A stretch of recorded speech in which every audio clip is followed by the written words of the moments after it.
start with something we hadn't talked much about, and that's the incubator that Anderson County has out there. Remind people a little bit about why that incubator is out there and whose idea it was. Well, incubator ideas or soft landing zones have been around for some time.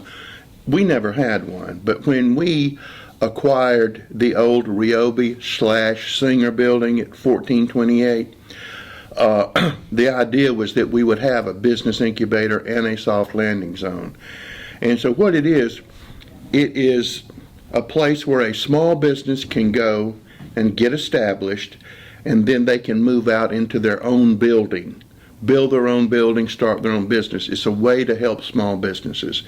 We currently have around 9 clients out there in various states of operation. We have people who are building water purification systems. We have people who are developing software and other things like that. And they all seem to be doing real well. And the county wants them to get big, grow, and establish large businesses in Anderson County. And so far it's working out much better than we even thought. And the fact that we have a presence from Tri-County Tech there, our economic development office is located there. There are a lot of support facilities in there. We also have space in the back that we are able to lease out to local companies in Anderson. Currently, E&I is using some of that space, and TTI's use some. That's the Irish engineering firm that's Irish been here for a while. Yeah. And now they have been absorbed by a larger company. They're going great guns, so they needed some help in space, and TTI, who used to own the building, now pays Anderson County for some storage facilities out there right now. So that helps us pay the freight on that building. So it's working very well. We're very proud of it. We're going to continue pushing that and hopefully grow even more businesses here in Anderson County. And some of those, we're not just talking about local, some of those are international companies that want to come here and try to... Well, we have the company that is developing software for veterans, so all of their medical information can be transported with them no matter where they go in the United States or the world for that matter. And they're developing that niche and feeding that niche right there. So, yes, and it's Israeli company to a large degree, but they're growing here. This is their home base. We've had people move here from Oregon and California to work for this company. They're growing. So we're trying to make more business, more jobs for people in Anderson County. We not only go after, the huge monsters that are out there, which we do, but we also want to grow our own here in Anderson if we can. And you're kind of particular about what kind of jobs. They have to meet certain criteria, right? Yeah. We could fill it up with people who want to pay no money, very little health benefits, and county council's not going to do that. This is to grow good jobs with good benefits for people who live here in Anderson County. And that's another benefit. You mentioned that the old building, Singer and Review TTI building. I know we've talked about it maybe a year or so ago, but remind people how the county got that building and what all it's being used for beyond the incubator. Well, when we were working to secure the TTI site, which is off of 81, and if you haven't driven through there, you really should, because it's amazing what's going on. It'll come to you if you don't drive up. Yeah, it'll come to you, and they're continuing to expand out there. But when we were doing the negotiations, the county acquired 2 buildings, really. The building at 1428, and we secured the old Singer plant in Pickens. And so we also received $1 million to upfit the building at 1428 from the state government. And so we were able to do that, and we were able to put that deal together to keep TTI from moving to Charlotte or Atlanta. And so we got a lot of good out of that deal. They got a lot of good out of that deal, and Anderson County was the winner. And we were able to sell the building in Pickens and make money on that deal. Even though Anderson County is not in the real estate business, we made money on that deal after we had gone through there and taken all the equipment that was beneficial to the citizens of Anderson County. So that was one of the more complex economic development deals, but the county council was very hands-on, making all of these parts fit. So, and we're still continuing to work with TTI. At the exit at 81 and 85, we are in the process of securing around an $11 million grant for upgrades to that exit ramp. And the private portion, or the match, will be paid by TTI. So basically, we'll be capturing $12 million for Anderson County to upgrade the intersection at 81 and 85, and we won't have anything in it other than our time and expertise. So we're very happy about that. So that's another deal that continues to pay off. And remind the people what all the county is now using that building for, though, just for the county. Oh, it's just wonderful. As you know, because we acquired that property, we probably had the worst automotive shop in the history of automotive repair in South Carolina. And so because we had that land, all of that land, and we've got many, many acres out there, we were able to take our old automotive shop, where our mechanics literally sometimes had to work in the rain, and build the best automotive facility that I think in the upstate right now. Concentrate it there, move all the cars from the sheriff's department, put everything there, and so we have a world-class facility. And as you know, Tri-County Tech recently purchased property near there, and they're going to turn that into their Tri-County Automotive Center.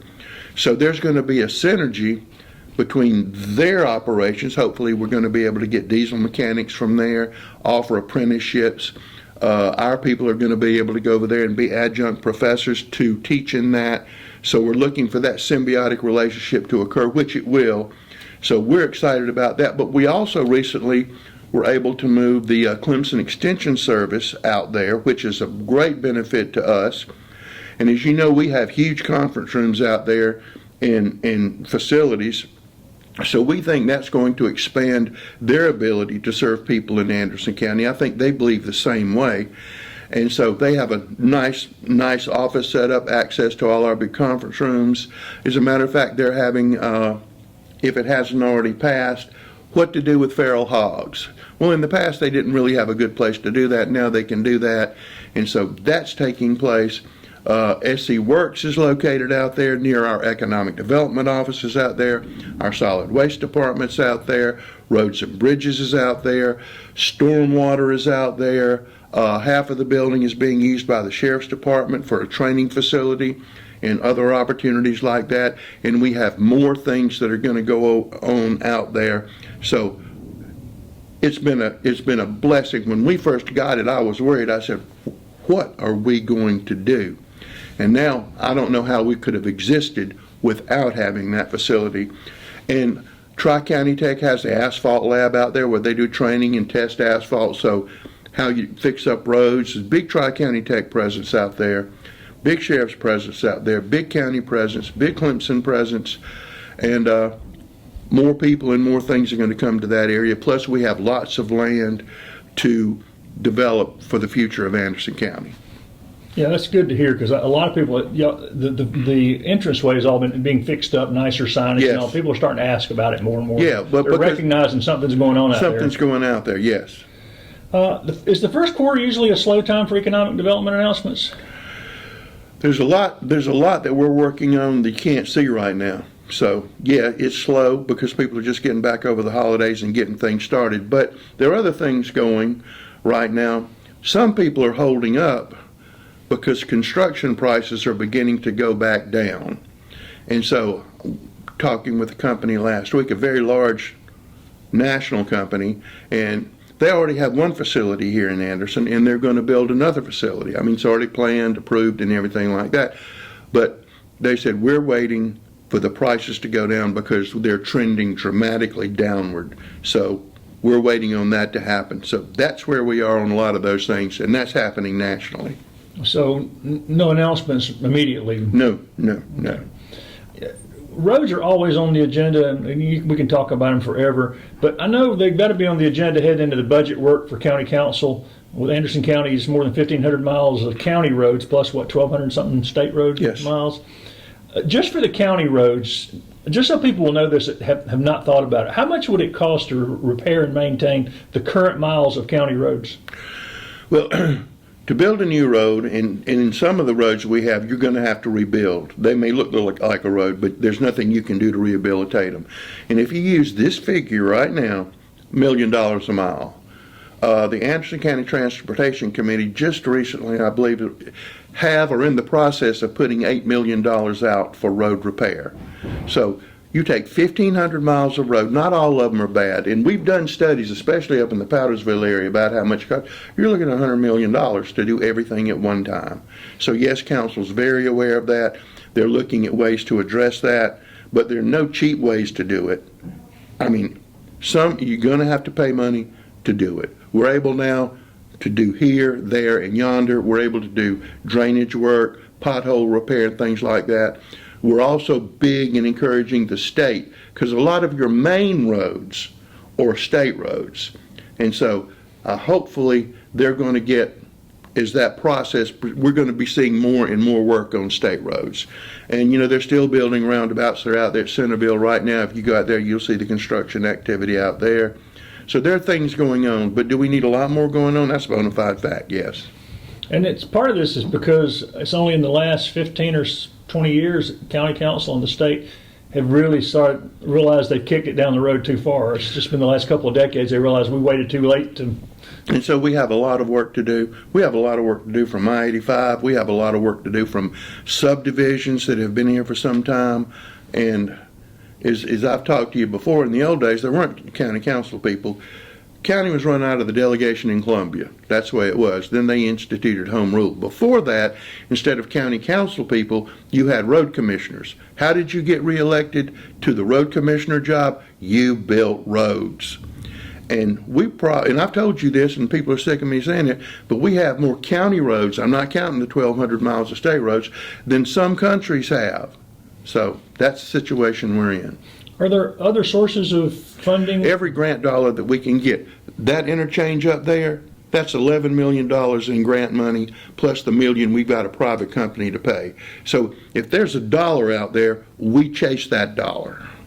You mentioned the Public Works Department moved out there. They were recently recertified by their national organization.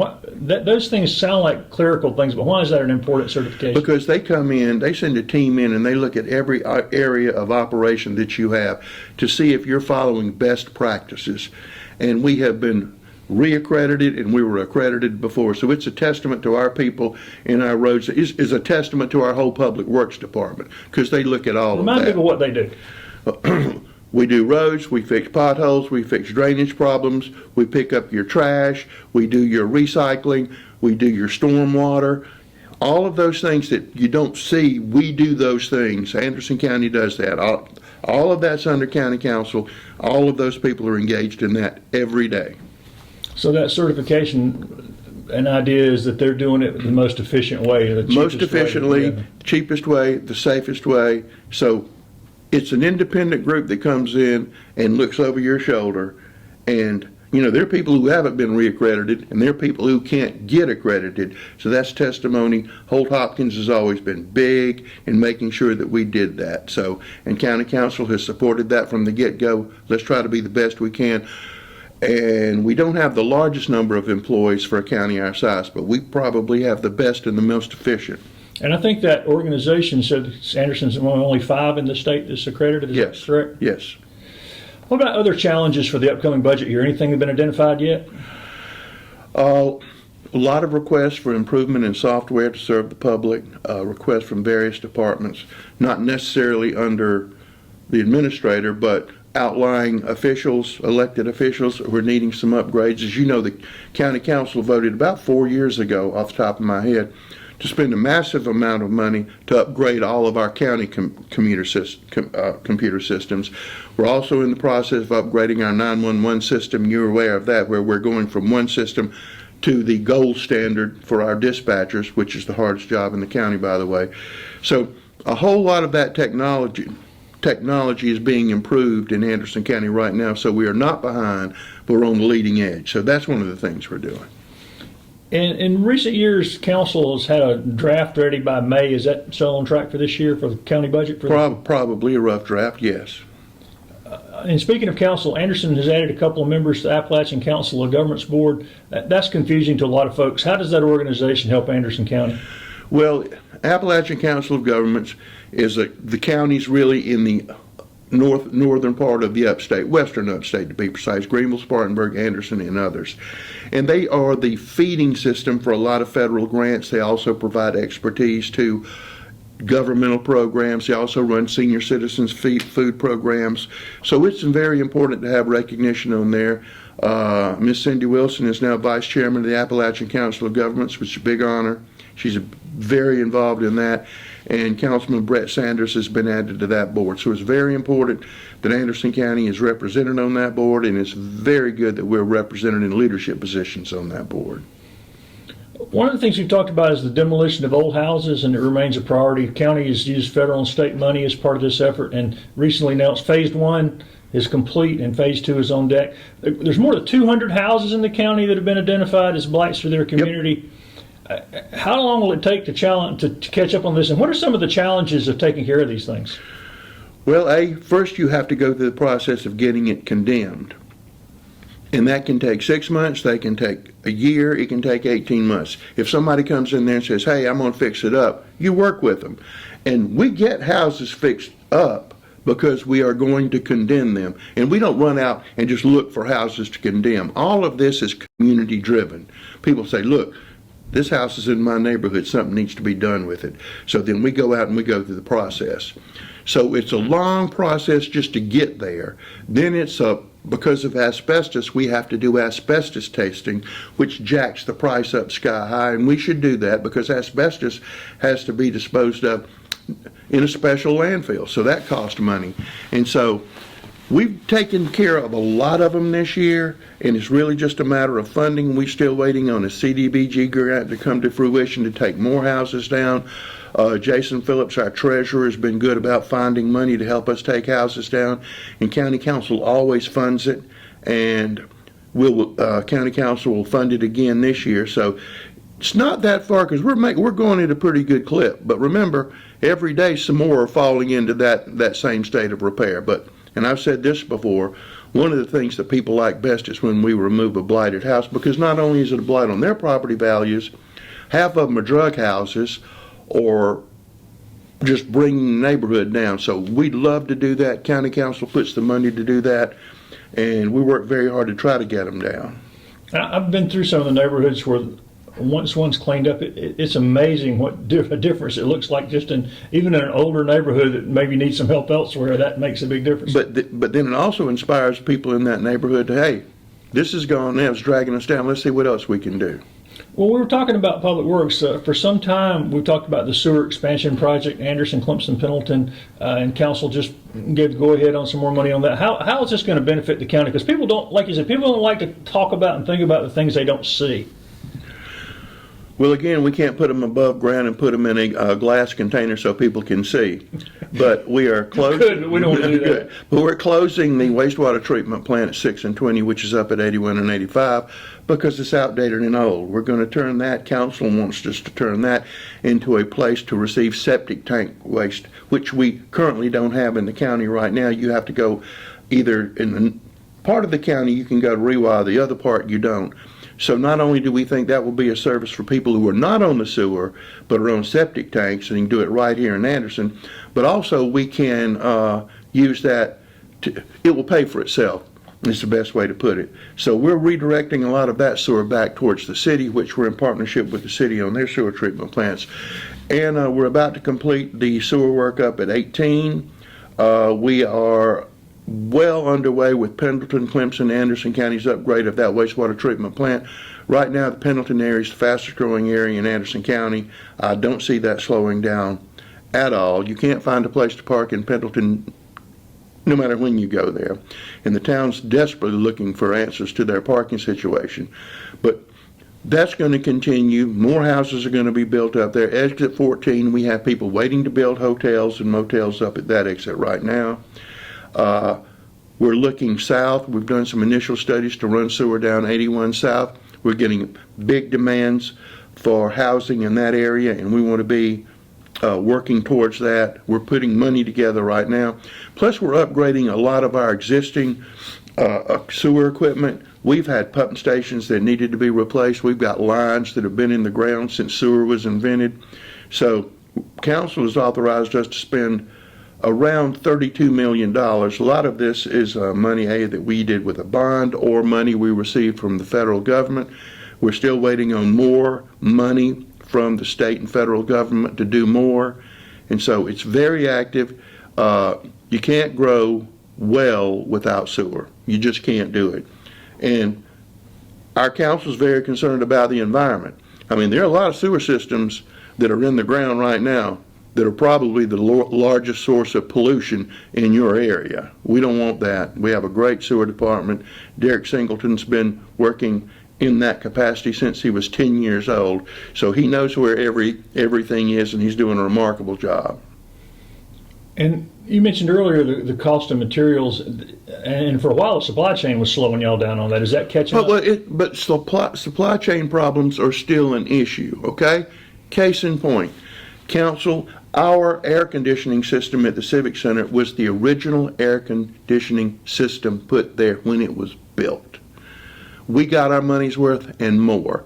We ordered a new air conditioning system probably off the top of my head about a year ago. We still do not have it. We still do not have it. You were talking about sewer. To get a lift station / pump station, it's almost a year wait now, so you have to plan way in advance for what you're going to do, because those supply chain issues affect us in sewer. They're affecting that air conditioner out at the Civic Center, getting parts for our automotive shop. And remember, our automotive shop keeps all of your sheriff's department cars going, every vehicle in the county. Plus, we do a lot of work for the surrounding towns, and a lot of things we do when we have equipment that we don't need, we give those, Anderson County Council give those to the smaller towns to help them with their budgets, because they're Anderson County citizens too. So yes, supply chain issues are not just only affecting us, but they're affecting everybody. Is it getting better? Or? It's getting better in something. Look, you have supply chain issues with cat food. So I think it's getting better. I think it's still a lot to catch up with. Well, speaking of supply chain and what may be affected, at the end of the year, council identified the designer of the new detention center. Yes. Are they in regular contact with you guys on the progress of the design? We have meetings all the time. Right now, we are battling the high cost. We're trying to get as many beds as we can. We're hoping those costs continue to come down before we bid the project. We are also looking for other sources of funding for the jail. We've identified a few that we can use. We're also looking at the possibility of using some of our opioid money in that direction, but we've got to get clarification on that. But we're also looking to use our opioid money on some other issues that would benefit citizens in Anderson County. That's what we've been charged by County Council to do. So still looking at 2 to 3 years to have it built? Easily. County Council recently got an update on the countywide EMS, which has now been in place like 17 months or so. What grade would you give the service overall? I'm biased, but I would give it an A. I would give it an A because I know what they do and I know how they're working and I know what our response times are. Are we perfect? We're never going to be absolutely perfect, but I'm confident we're hitting at 90%. One of the ways I gauge how things are going by the number of phone calls I get saying this didn't happen, this didn't happen, this didn't happen, and this didn't happen, and I rarely receive those. But when we do now, with our quick response vehicles, it's not somebody else that we don't have control over. When you call us, if it's a QRV problem or a problem with priority, it's our fault. We have to fix it. We're responsible for it. We can't go blame anybody else. It's us. And the quality of our paramedics I put up against anybody in the United States of America. People say, well, that's no big deal. Well, just go to any other county in South Carolina and see if they have the number of paramedics we have. They don't. Go to Georgia, City of Augusta, Richmond County down there. They barely have ambulance service because people are walking away. We're paid by taxpayers' dollars to take care of the county, and our people are doing that. And I think people see that. And the new and software. Also appreciate the new software is helpful, but also our new partnership with ANMED, working with their medical control and their assistance and helping us with everything is vitally important. That's a critical partnership that we have with them. What challenges do you see to continue to make it improve? I think every day we learn something new. Every day we learn where a station should be. But we're in a situation where if all of this is happening here, we know we need to move a unit here. So that gives us the flexibility to do that. The whole healthcare situation in Anderson County is changing. You know, ANMED's moving a lot of the things from 81 back to the central hospital. They're fixing to build that new emergency hospital up on 85. I think it's exit 86 is going to be a huge boom to help us take care of people in Anderson County. Just a lot of plans like that. What we hope to get to is what you call community paramedic, where we're not only just rushing to you when you're in a wreck or you fell down or you're having a heart attack, but we actually can go to your house. Say you're you have extreme diabetic. We can go to your house and make sure you're taking care of your medicine, monitor you in your home, make life better for you, and maybe keep you out of the hospital. That's where we want to go. That's where I think the whole country's going to go. And we're doing just maybe 0.5% of that, but we need to ramp that up big time. Yeah, that follow-up in healthcare has been missing forever. Missing forever. We need to fill that gap. And they say it will reduce calls, too, to the emergency. Well, we receive a great number of calls, you know, because people didn't take their medicine. The same people, too. Yeah, because they didn't take their medicine. No fault of their own. Sometimes if you don't take your medicine, you can't remember to take your medicine. Hopefully this will fill in those gaps. The East-West Parkway connector track between AdMed and 81 North and the Civic Center, it seems to have stalled right at the finish line. They went gangbusters. Any idea why those bridges have just been sitting there unfinished since before Christmas? I can tell you why. Just the same thing with everything else in construction. Rain, rain, rain, rain. We've had rain that we haven't had in 100 years. And so rain stops and people say, well, you know, it was raining yesterday, but the sun's out today. Well, it can take 5 days to dry out so you can go back in there and begin work again. But the way it's been going around here, we'll get to the 4th day and then the skies open up again. So rain's holding everybody back up and there's nothing we can do about it. I think it just stands out because they went so fast on the track and they got right down to the end. I bet if you had a graph that shows sunny days in construction, you'd find a direct correlation.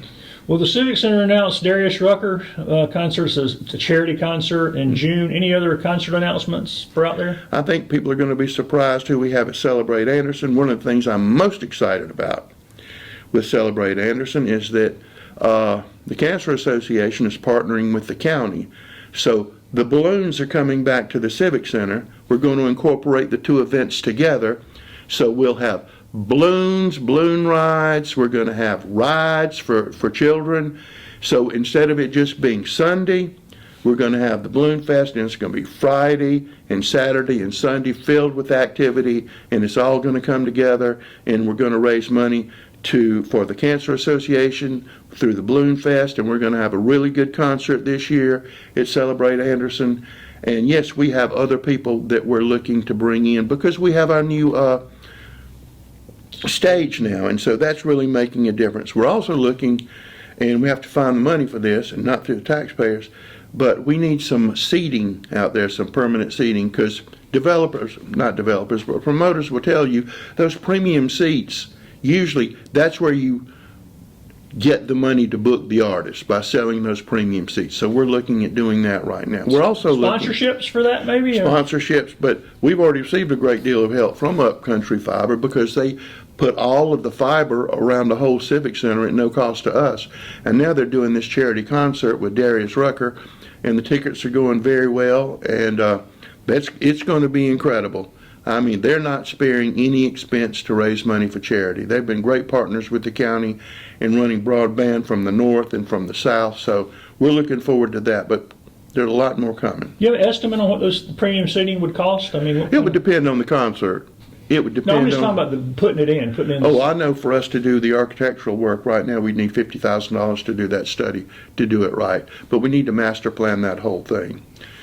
And it could hold 15,000 people, and it would be the biggest venue in the whole upstate. We got to make it that. They're not going to sit on the grass. I'm sorry, they're not. They might have done it in the past. They're not going to do it. You got to upgrade that facility, and it will pay for itself. And it's interesting that you and I know historically that was an afterthought. There was no thought of an amphitheater when they built the Civic Center. No, it was an afterthought, but it's one that needs to be brought up to its full maximum potential.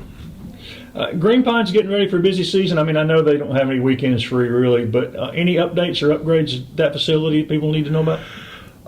What we're doing right now is, Green Pine's on septic tank. So we're working with a developer who wants to run sewer to his project, and we're going to partner with him to run sewer to Green Pond. Plus, we're doing massive electrical upgrades out there. Plus, as we talked before, we want those 2 host sites so we can have somebody at Green Pond all the time in a camper, and it could be a voluntary situation, so somebody can watch that property 24 hours a day, 7 days a week. So those are the things that we're doing right now. Plus, there are other things that we're looking at.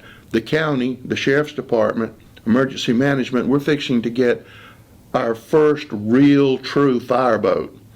We would like to put that out at Green Pond because it's centrally located on the lake. But that's a fireboat, it's a rescue boat, it's all of that. So that's one of the things that we're looking at doing now. The council's very interested in. But we've also had a lot of meetings this week. Councilman Jimmy Davis had a meeting with Play, Powdersville Recreation Association, Wren Youth Association, about work that needs to be done at Hurricane Springs Park and work that needs to be done at Dolly Cooper. So that's been a big activity this week with public meetings last week. We're doing recreation study. We've got 1.5 left to do, so we map out all the recreation needs for the county. Then that gives us a roadmap of what to fund. We're closing in on money for the playground at the airport. We've received massive private donations for that project, and legislative delegation has helped us son, and we've received smaller donations for that. So hopefully we can have that out there by the summer. But there's lots of stuff going on in recreation and a huge demand for recreation. And those master plans, once they're all done, is there going to be a big event to let everybody see? Well, we're going to put them up on the website. Probably will be a big event to say this is what people have told us they want. This is not us coming to tell you what you want. This is what we're hearing from these groups. Pendleton is starved for recreation. It's a bona fide fact. Trying to get the doghouse. Trying to get the doghouse, which I was part of raising the money when we saved it the first time, but that needs to be saved again. Spent the better part of my life in there. My uncle painted the dog on the floor in there. Did he really? Well, I've run over the dog about 18,000 times until I retired. But anyway, there's just a lot that needs to be done, and that's what people are wanting. What about other Hartwell Lake related news that people might? We're getting ready to open up another park over there. We're in the process of that, and we're hoping to put a host site over there, working with Corps of Engineers, and just a whole lot more fishing tournaments. And one of the things we were talking about, what's out at our soft landing zone business incubator, we have a company out there that does all the promotional work for bass tournaments, Yamaha. There's probably more outboard motors in that shop out there right now. Probably cost $20 million. But this is their central staging area now here in Anderson County to go to all the other bass tournaments and fishing tournaments around and do the promotion. And we're hoping that little startup is going to lead to even more interaction with Yamaha. So that's one I mentioned, but one I'm very excited about. I hear they have some huge outboard motors out there. They have a 400, anyway, the one that I saw, I remember forget the horsepower, I said, how much? 450, wasn't it? Yeah, I said, how much does that cost? He said, $45,000. But that would get They'll give you the boat. That would make Hartwell feel like Broadway Lake, though, if you had one of those on your back. If you put 2 of those on the back, you can be at the Gulf Stream in a minute if you're going out of Charleston. Paul's continues to be crowded, even though the operations seem to be moving them out pretty quick and a lot of adoptions.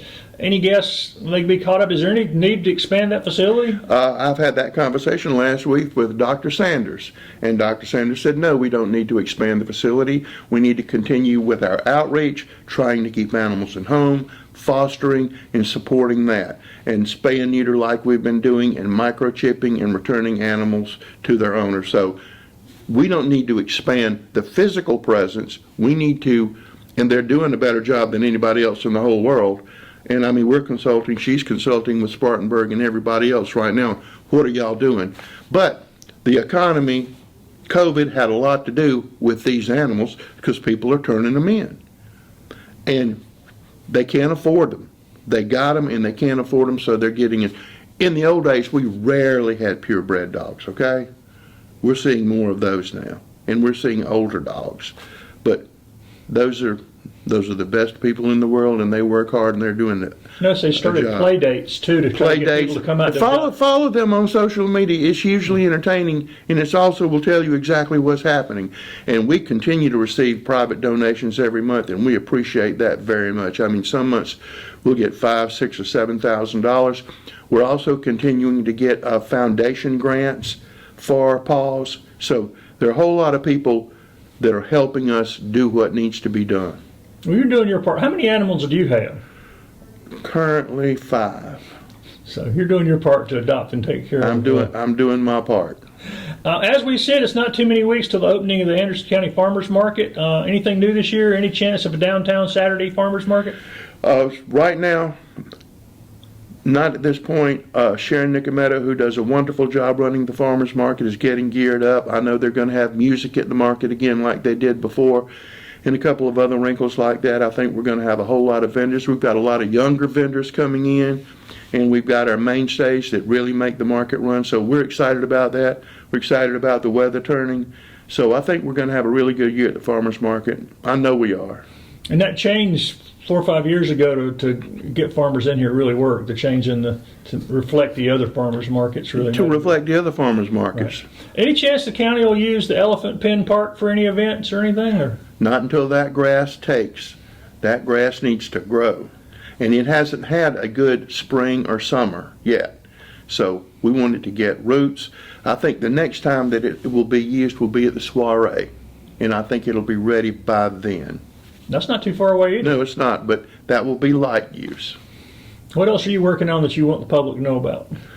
I mean, we're working on 18,000 things. We're still working on mental health court, which is real big. Is that coming pretty soon? I mean, I know that. It can't come soon enough, but that's working well. Trying to fit the veterans court in there with it too.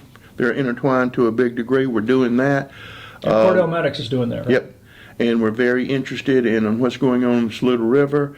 They're working at Dolly Cooper right now as we speak. We need more pickleball courts.